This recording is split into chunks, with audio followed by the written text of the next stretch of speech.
বৰাক উপত্যকাৰ ৰাইজৰ বাবে আজি কেবিনেটে এটা খুব ভাল খবৰ কঢ়িয়াই আনিছে।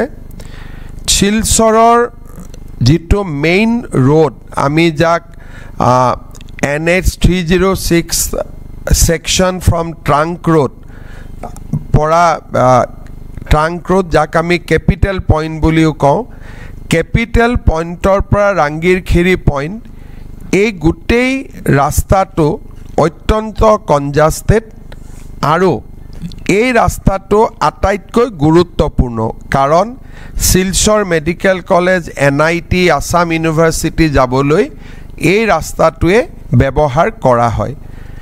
শিলচৰৰ ৰাইজৰ বহুদিনীয়া এটা দাবী আছিলে যে এই ৰাস্তাটোৰ ওপৰত এখন এলিভেটেড কৰিডৰ নিৰ্মাণ কৰিব লাগে।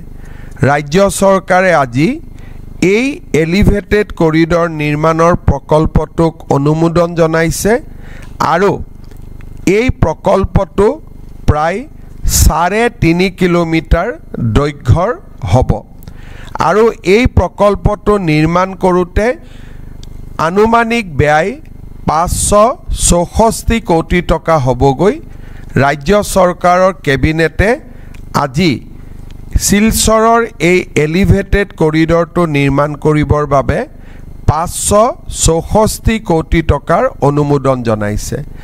ইয়াৰ প্ৰায় 100 কোটি টকা লেণ্ড একুইজিশ্যনৰ কামৰ বাবে ব্যৱহাৰ কৰা হ'ব আৰু একজেক্ট কনষ্ট্ৰাকশ্যন কষ্ট উইল বি 464 crores rupees.